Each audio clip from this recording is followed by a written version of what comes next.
When behavior is only the surface. Reflections from Good Inside by Becky Kennedy. Dear Amelia Emberhart, I have been reading Good Inside and some of the ideas shifted how I think about parenting, not in a dramatic throw everything out way, but in a quieter realization. Maybe behavior is rarely the real story. The book proposes something simple but powerful. Behavior is a window into a bigger story. A child's reaction is a clue. It might point to insecurity, overwhelm, fear, or disconnection. When we focus only on changing behavior, we may get short-term compliance, but we miss the deeper change that helps in many situations later. Instead of reacting with control, we try curiosity. That was a big reaction. Ha! But we are good people. Something big must be happening. I'm curious to understand. Let us solve this together. This shift moves parenting away from control and toward relationship building. The goal becomes building what the book calls connection capital. The stronger the relationship, the easier everything else becomes.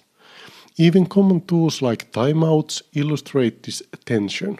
Research may show that they can change behavior quickly, but are we measuring the right outcome?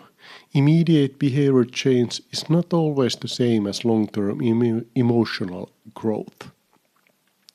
A powerful example is what happens after poor behavior.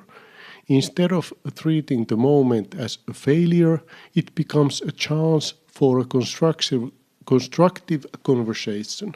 Sometimes this even leads to creating a future strategy together. Something playful like a secret handshake that signals when things are getting out of control. The hidden power of shame. One of the most eye-opening sections in the book deals with shame. Shame is not simply I did something bad. It is deeper. This part of me is not connectable. No one wants to be with this version of me. When children feel shame, they do not move toward repair. They freeze or hide. Shame carries the ultimate threat, abandonment. Being alone means danger. This explains something that often confuses parents. A child who feels shame may struggle to apologize or tell the truth, not because they do not care, but because admitting it would confirm their deepest fear, that they are fundamentally bad. The book suggests that parents need to become shame detection specialists. When shame appears, correction usually stops working. Instead, the focus should shift to reducing the shame first. Sometimes that means helping a child find words they cannot access in the moment.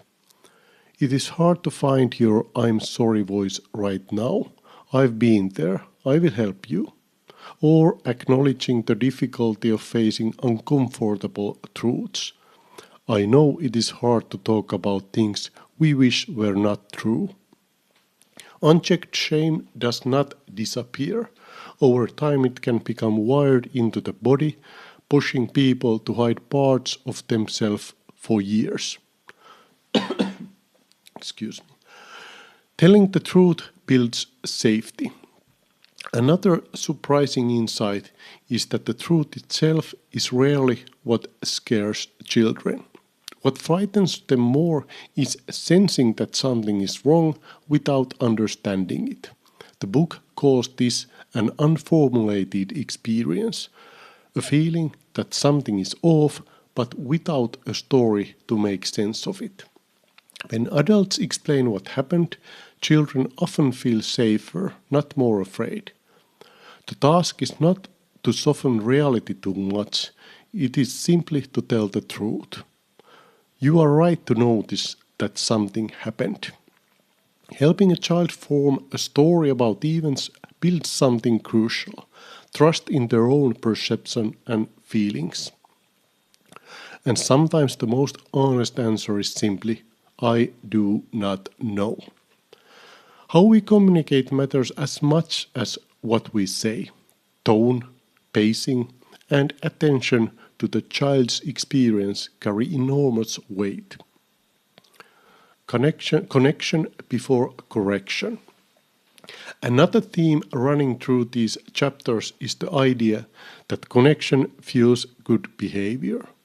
The pattern looks like this: connection, feeling better, behaving better. One practical idea is something called play no phone, PNP time. Just 10 to 15 minutes of one-on-one time where the phone disappears and the child chooses the activity. The adult enters the child's world, narrating the play, mirroring the action, and being present rather than directing. Another example is what the author calls emotional vaccination, building regular skills before difficult moments arise. And when things go wrong, which they inevitably will, the repair matters even more than the mistake. A helpful repair process might look like this. Reflect on what happened. Acknowledge the child's experience. Say what you will do differently next time. Stay curious together. When children do not listen, sometimes children simply refuse to cooperate, especially when transitioning from something fun to something less fun. The instinct may be to push harder, but the book suggests starting by acknowledging the child's experience. Yes, it is really hard to stop doing something fun. From there, humor and playfulness can shift the dynamic. A silly statement such as "I found your listening skills hiding under the couch" can reset the moment more effectively than escalating pressure. Even role reversal games, letting the child be the adult for 5 minutes, can restore cooperation by giving them a sense of agency.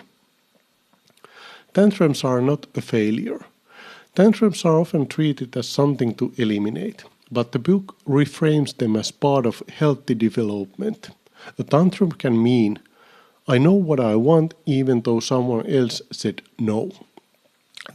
That ability, wanting something strongly and expressing it, is not a flaw. It is a capability we do not want to erase. The challenge for the parent is to hold two truths at the same time. The parent is allowed to set limits. The child is allowed to feel big emotions about those limits. Naming the wish and validating the magnitude of the feeling can help a child move through the storm. When tantrums become explosive, in more intense situations when safety becomes an issue, the focus shifts. A child in an explosive tantrum is often in a biological threat state. Their nervous system is in fight or flight mode. Teaching or reasoning does not work at that moment. Instead, the parent's role becomes containment and safety. I will not let you hit. Clear, calm authority matters. Not pleading, not negotiating, simply holding the boundary. After the situation ends, that is when storytelling helps again. Walking through what happened together helps the child understand their own experience.